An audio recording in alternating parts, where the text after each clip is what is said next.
Hi,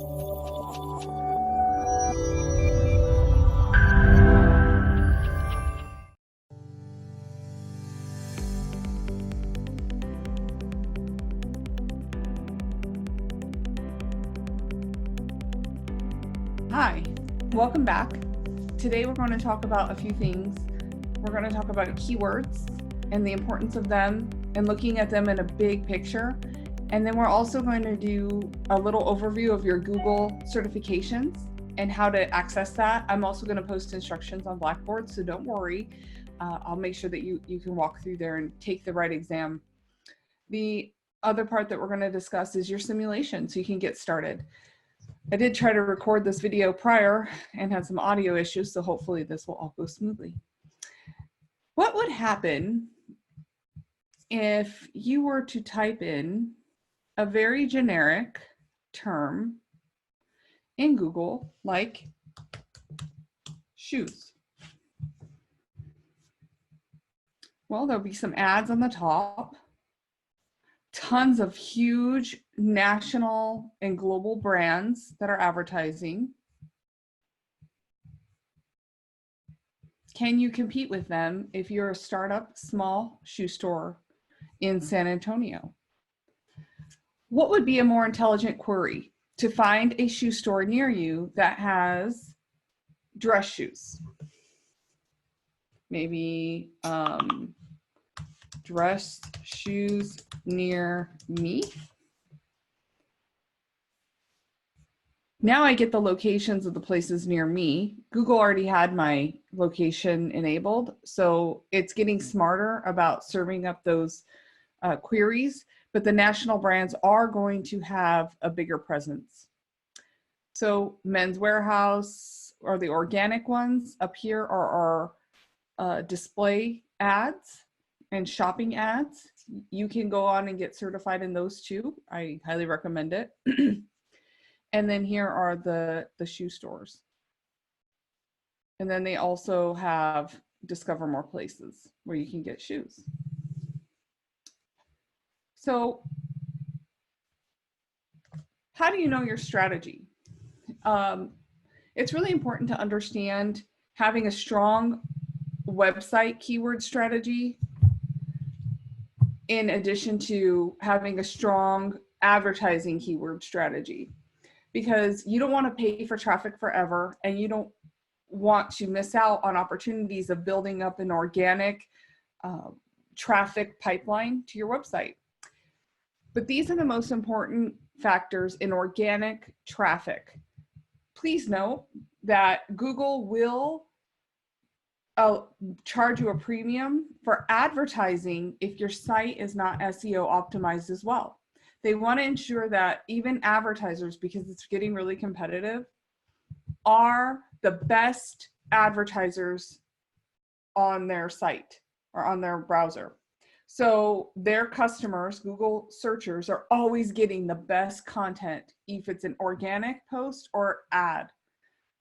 So just keep that in mind, that keyword strategy is the most critical factor no matter what you're doing, if you're advertising or just organic. So the biggest factors are you have to have a very secure and accessible website. You might want to consider paying the extra money and getting a secured socket layer. Even if you're not collecting sensitive information, Google favors SSL, which says HTTPS with the little s, websites over other ones.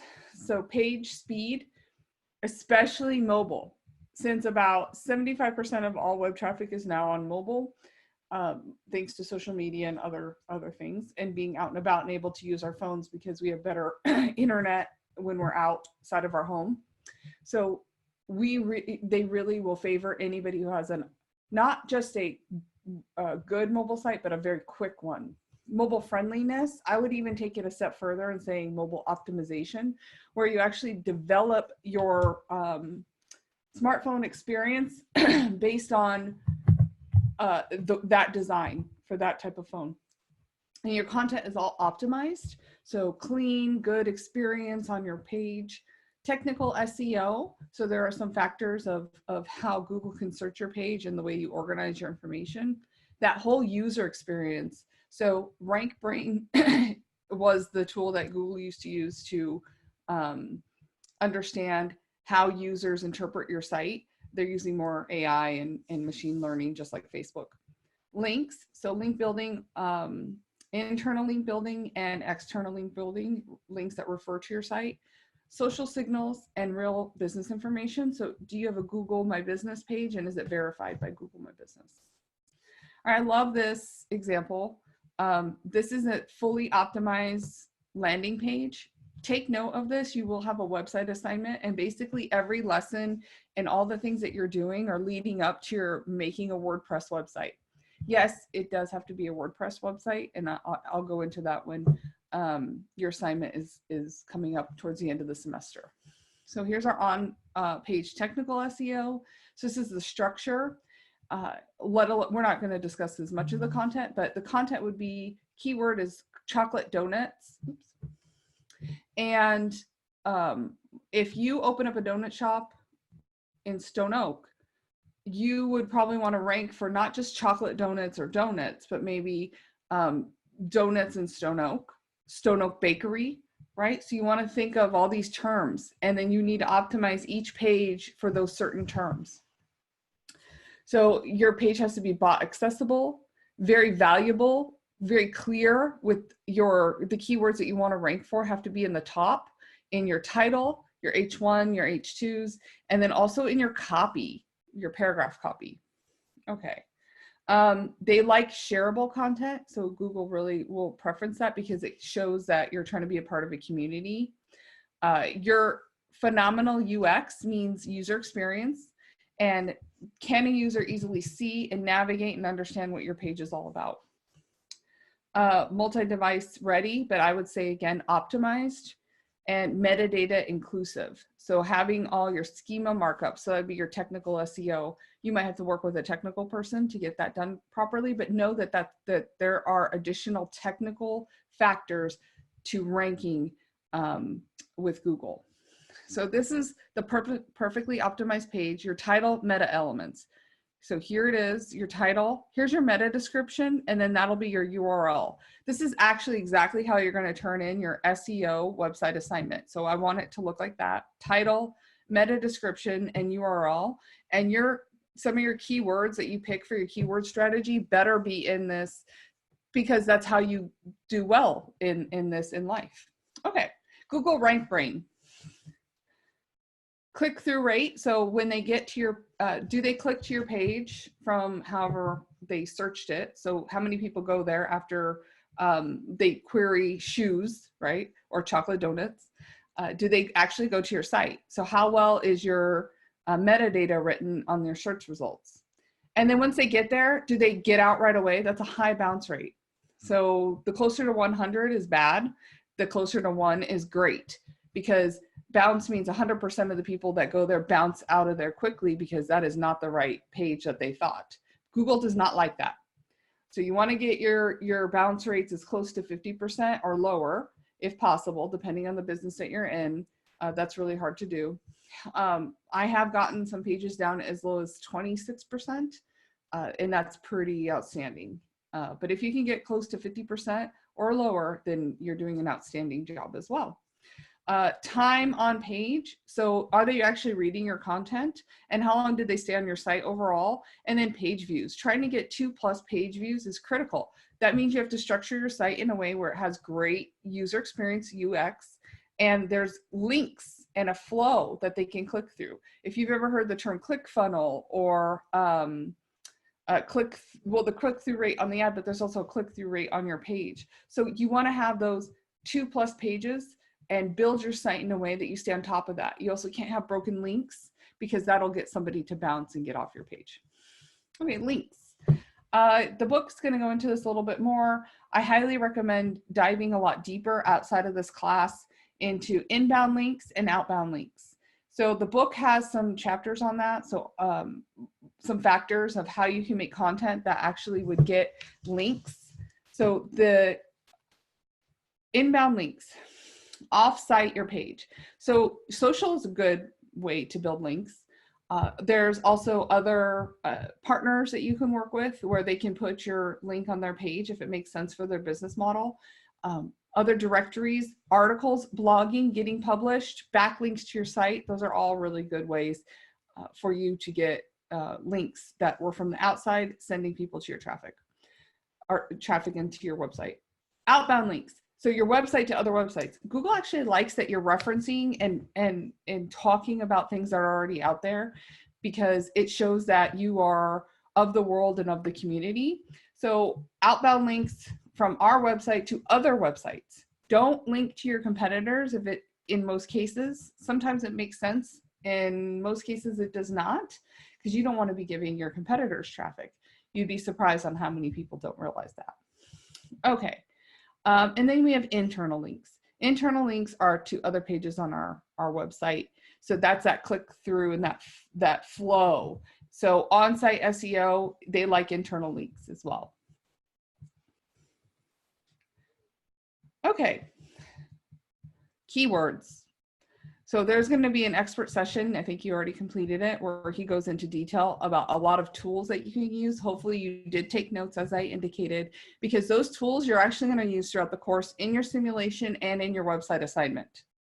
So hopefully you jotted them down. If not, go back, rewatch those videos, jot down all those tools, play with them, see which ones you like the best. The majority of you will pick different tools because you just like their interface better, or you like the way that they search and you like the information that they provide. That's why there's a lot of tools out there, because we are all so picky and we like what we like, right? And let's see. Okay, Google AdWords. So you're going to have your Google AdWords certification. Let's go into, this is the Google Analytics. All right, let's go here. So Google AdWords certification. So when you log,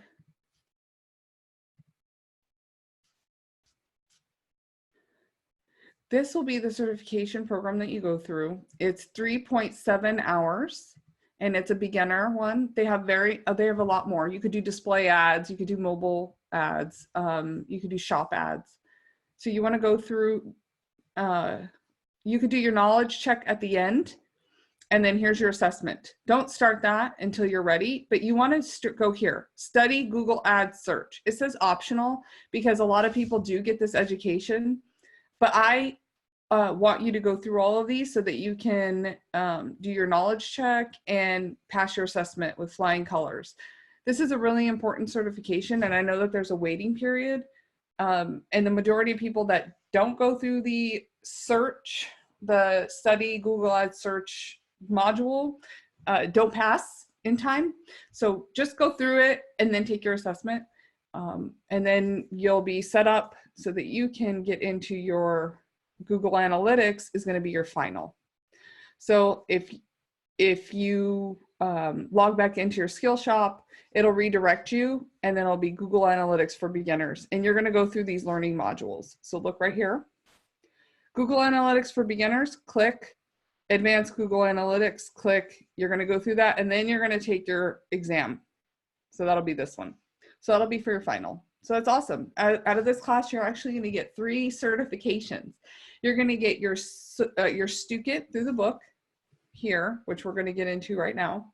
And that is a digital marketing certification through Stukit, and you're going to get a certificate that you can put on your resume, put it in your portfolio that you bring to interviews, so print them out.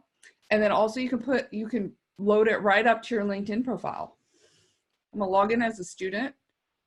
Then you're gonna get your Google Ads search certification.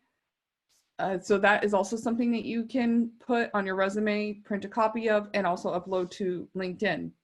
Then you're gonna get your Google Analytics certification. So you're gonna be a force to be reckoned with. And that's just the start. I want you to keep that in mind, but I think that you're gonna be highly competitive for most jobs.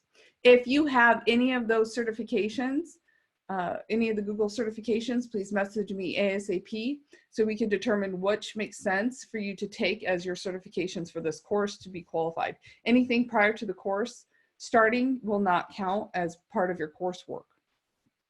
All right, so you're gonna log in and you're actually gonna go into your Mimic Pro. There's a video walkthrough. It's 17 and a half minutes of the most helpful information you will find. Do not skip this video. You're gonna watch. Hello, I'm Romina, and you're gonna watch that whole video and then you're gonna get started. All right, go, and then we're gonna get to our scenario. When you get started with your simulation, you need to read all of this information. It's only gonna help you, okay? So this is some data and information to help you start to think of this. For the most part, what you're going to be doing is, as the simulator progresses, in the beginning it's a little easy and controlled, so you can get the hang of it, because it's going to take you a while just to figure out what's happening. But I want you to start to think of this. You need to pick a good product mix, and you're going to make landing pages. From there, you need to drive traffic to these pages in these ways. So search engine optimization, which is organic. So you're not paying for those. You don't have to pay for AdWords. So leverage that. AdWords, you have to buy ads to direct people to each page. So you want that very custom experience. So you need to make those connections. So search word group matches ad, matches landing page content. Okay, all three of those have to be in alignment. Then email marketing. So you get 3 ways to drive traffic to your site to sell. So picking the right product mix, you want to go, in the beginning, it only gives you these 3. But as you progress through the course, you get to make new landing pages for whatever you want. So you want to analyze how much profit can you make. So the GoPro, you have to sell 7 to make $400.